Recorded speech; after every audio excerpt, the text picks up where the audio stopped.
ఒకసారి నేను నా భార్యా బిడ్డలతో కొండకొచ్చి ఒక్కసారే దర్శనం చేసుకున్నాను. మర్నాడు వెళ్ళిపోవాలి సాయంకాలం. ఎందుకు ఇంకొక్కసారి స్వామిని చూడాలని మనస్సు తీవ్రమైన పరివేదన పొందింది. కానీ ఎలా? పిచ్చేళ్ళ ఏమిటో నడుచుకుంటూ పూర్వం వైకుంఠం క్యూ కాంప్లెక్స్ దగ్గరే ఉండేది కరెంట్ రిజర్వేషన్ కౌంటర్. తెల్లవారుజాము సమయంలో అక్కడికి వెళ్ళాను. వెళ్ళి నిలబడ్డా.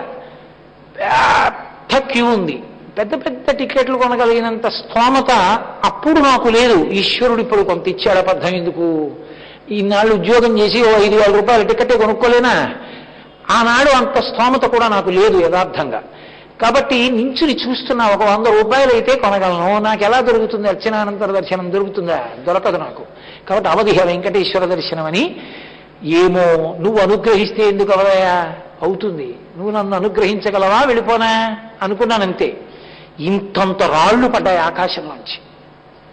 చీకటిగా ఉంది, వడగళ్ళవాన, ఇంతంత రాళ్లు. తల బద్దలైపోతుందేమో అని ఎక్కడి వాళ్ళు అక్కడ పారిపోయారు. అందరూ పారిపోతే నేను ఆ క్యూలో పారిపోయాను. ఇంతే ఉంది అంతే.